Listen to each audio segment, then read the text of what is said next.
For the first full day in 28 years, the Berlin Wall is irrelevant. East Germans can travel anywhere at will. From ABC, this is World News Tonight with Peter Jennings. Reporting tonight from Berlin. From the Berlin Wall specifically, take a look at them. They've been there since last night. They are here in the thousands. They are here in the tens of thousands. Occasionally they shout, Die Mauer muss weg, the wall must go.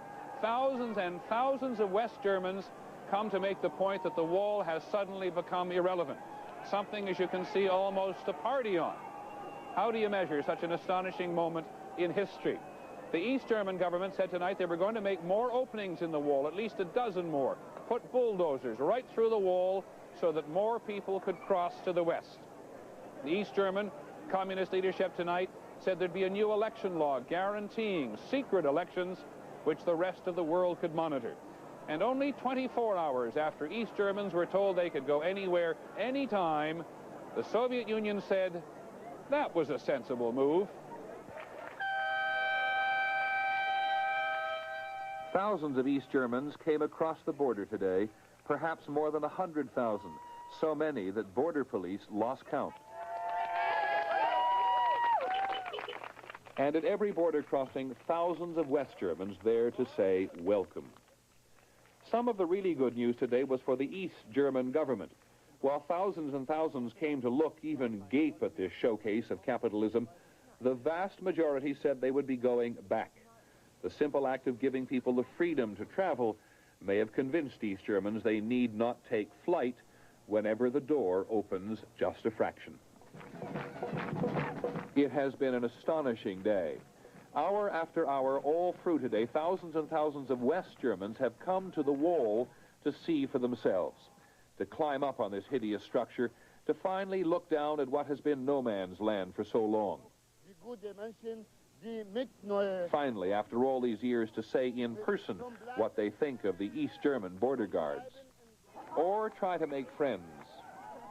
Suddenly, a flashback to what it was like for so long. A young man in the East makes a dash for the wall.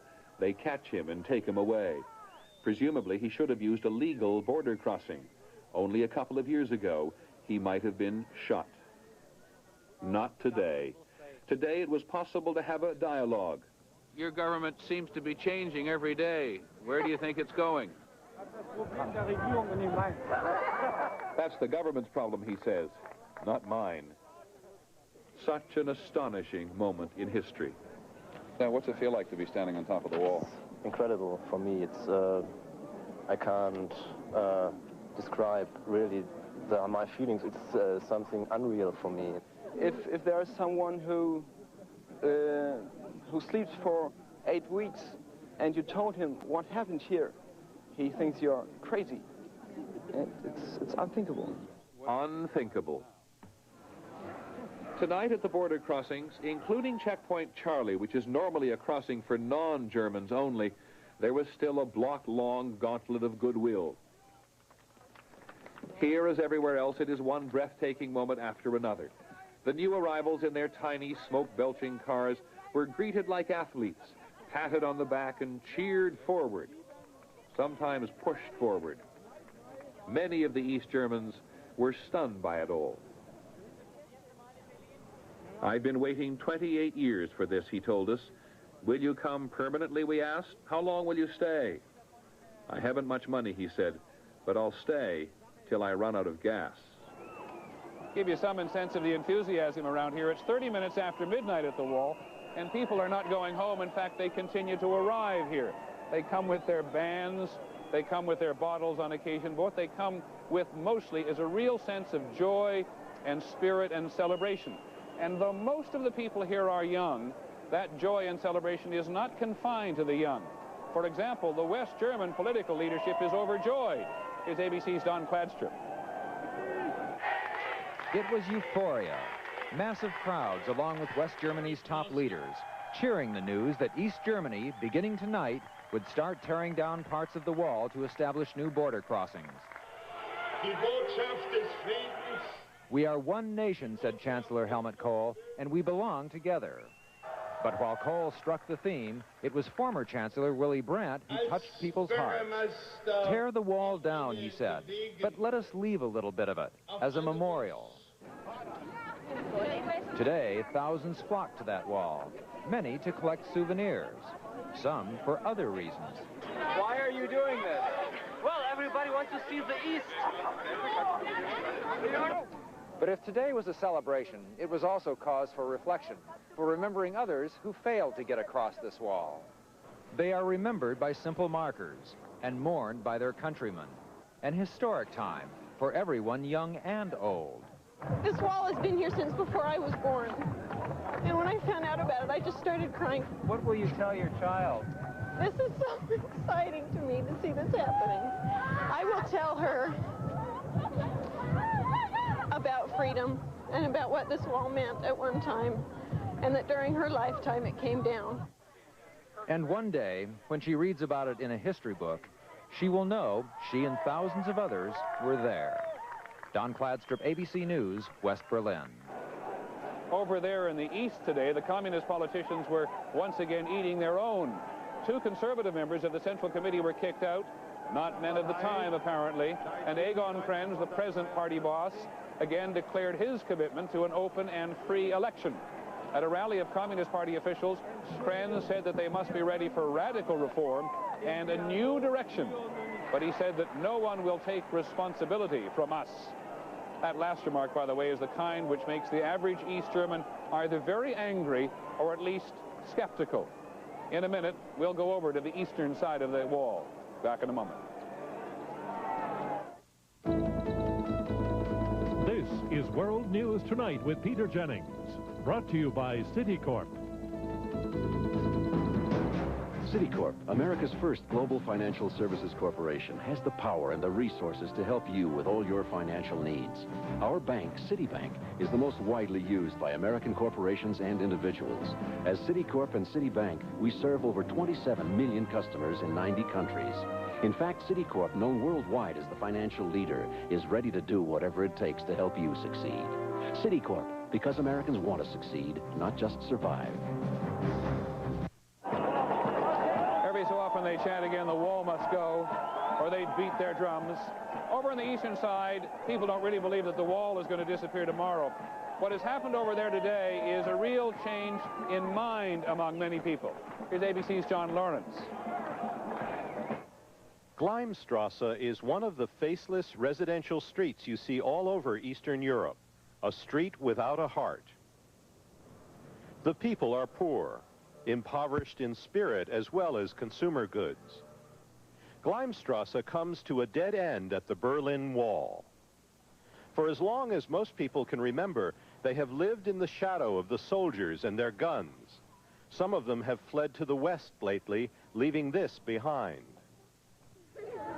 But today, Gleimstrasse seemed to find its heart. A father and son celebrating the unexpected freedom to travel to the other side of the wall. The people are talking about how easy it is now to cross over to West Berlin. You don't need a passport, the woman says, only your identity card. It's easy. One of the residents of Gleimstrasse went to West Berlin for a visit today. Bettina Schaefer, a 27-year-old schoolteacher, says she was so happy she cried. Life has changed, she says. People have more freedom now. You see more people on the street with a smile on their face. In daily life, like work, there are no changes. The same things are in the shops. The houses are still falling apart. Things can't change so fast. But in our hearts, there are a lot of changes. For those people who remain on Gleimstrasse, life has not changed in any material ways. It's still as poor and drab as ever in the shadow of the wall. But the spirit of the place, the newfound feeling of freedom, is new and exhilarating. John Lawrence, ABC News, East Berlin. At the beginning of the program, you saw people chipping away at the wall. While John Lawrence was reporting, someone actually reached up and handed me a small piece of the wall that they had chipped away. It's those small moments that make up this extraordinary day. Germans, East Germans, have been crossing all over the border, not just at the Berlin Wall, but all along the frontier between East and West Germany. They've been coming to see relatives. They've been coming to shop. They've been coming just for the first time in many cases to check the place out. And in the overwhelming majority of cases today, they've then been going back. Here's ABC's Mike Lee, who's been with the family. This is Schlüter, a middle-class border town typical of the life which West Germany has to offer. Today, Schlüter offered love and good wishes to thousands of East Germans. Most drove across just to experience their sudden freedom of movement. This is the Gerlich family from Wismar, 50 miles across the border. The kind of everyday things which most Westerners take for granted were like future shock for the Gerliches. Anna Greed had never seen so many different types of clothes in one place. At the local stationery store, they lingered over displays of Western-style greeting cards, magazines, and toys. The window of a video rental store seemed like another planet. There was a moment when the Gerlich family came face to face with one of the most potent symbols of capitalism, food, lots and lots of food. They bought fresh fruit, not only to eat, but to show to their friends back home as proof of the good life. Everything I saw was beautiful, said Mrs. Gerlich. If we had a house and a good job to pay for it, we would live right here. But most of us in the East don't stand a chance. We spent all of last weekend talking about our future, just in case this day came, said Bernd Gerlich. We decided that our home is back across the border. I hope that we can make enough changes there to earn ourselves the kind of life we saw here today. The elder Mrs. Gerlich said it was too late for her to live through all the changes yet to come. At the end of the day, the Gerlich family took their groceries and left, joining thousands of others who went back to their homes in the East, knowing that they can visit again. Mike Lee, ABC News, Schlüter, West Germany. Every time you turn around, there's a change in Eastern or Central Europe today. Another major Communist Party leader has fallen by the wayside. Todor Zhivkov, the party chief and the head of state in Bulgaria, has resigned. He was the longest-serving communist leader in the Soviet bloc, and he's been replaced by his foreign minister after 35 years, Peter Mladenov, a man who is also regarded as being something of a transitional character. We'll be back in a moment with President Bush's reaction to all this, and also the reaction from the Soviet Union.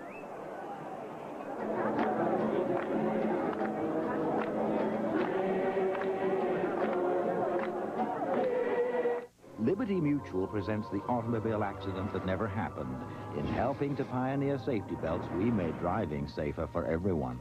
America believes in liberty, Liberty Mutual Insurance. Oh, honey, don't come near me, please.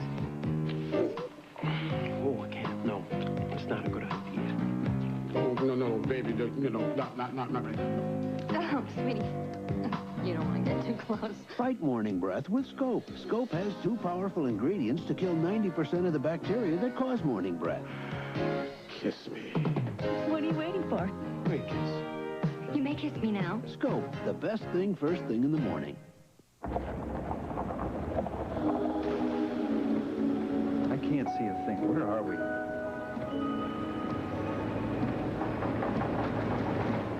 Oh, no.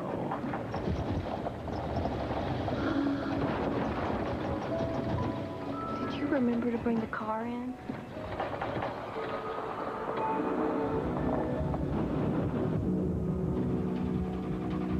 Napa, because there are no unimportant parts.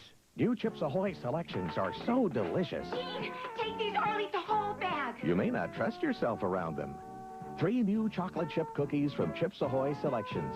Dangerously delicious. Save me.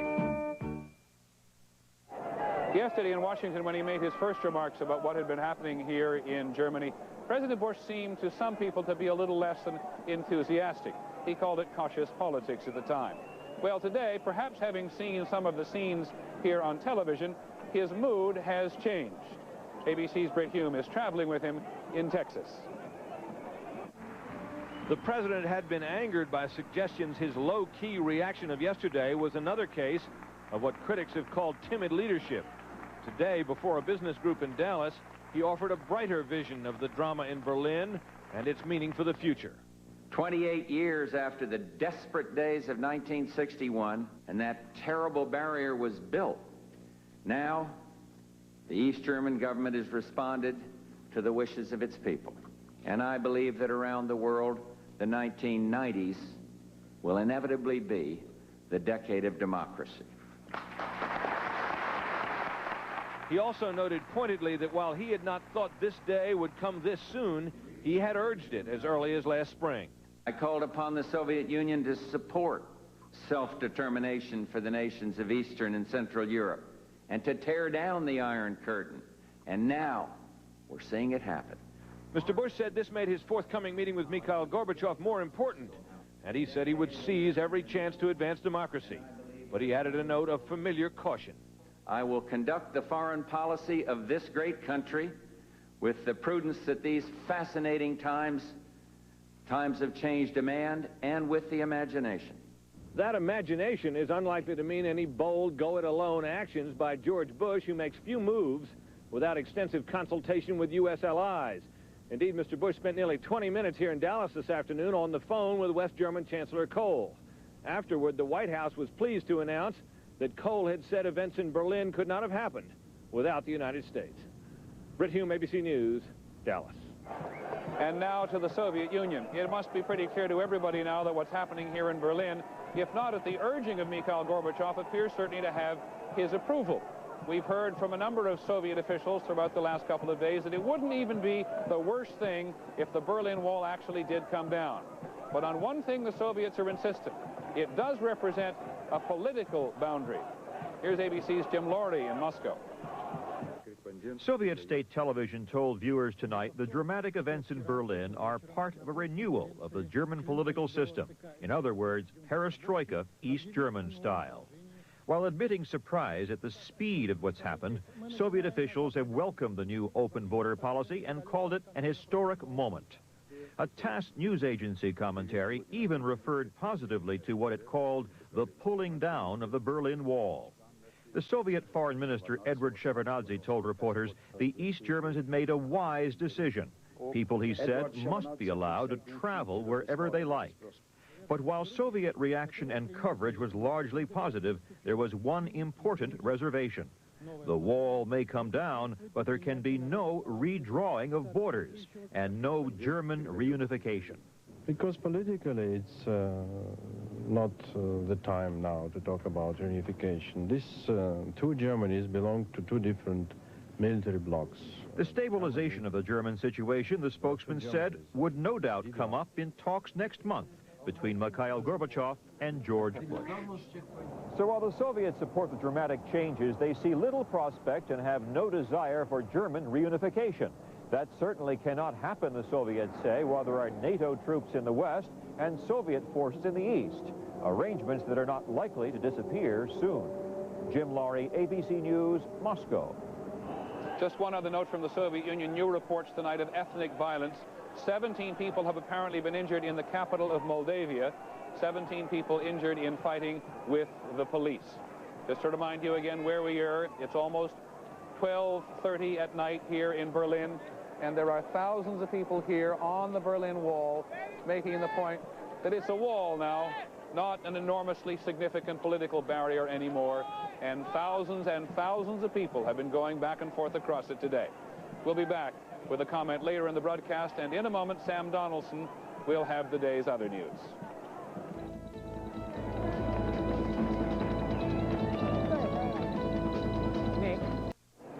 Some final thoughts from here in Berlin on time and the history of here.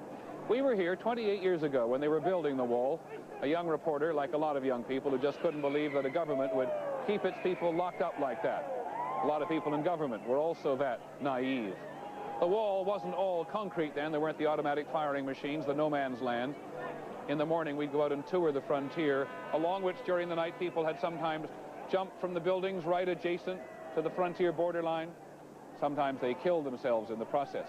Along the barbed wire, we'd find bits of their clothing left behind as they'd made that dash to freedom in the middle of the night. It was hard to believe, and it was all so real. And we were here only 4.5 weeks ago to cover the 40th anniversary of East Germany as a state. We knew the party boss, Erich Honecker, was in trouble. Mikhail Gorbachev was here, making it clear we knew behind the scenes that East Germany had to change. But 4 weeks ago, we didn't have the vaguest idea that the wall would be breached so quickly, and nor did most governments. Tonight in this city, on both sides of that wall, you can feel the power of a people's revolution. Really feel it. The idea of freedom is as powerful here now as it is anywhere, or has been at any time. That's our report on World News Tonight. I'm Peter Jennings. We'll keep you up to date with what happens over the weekend. Good night from Berlin.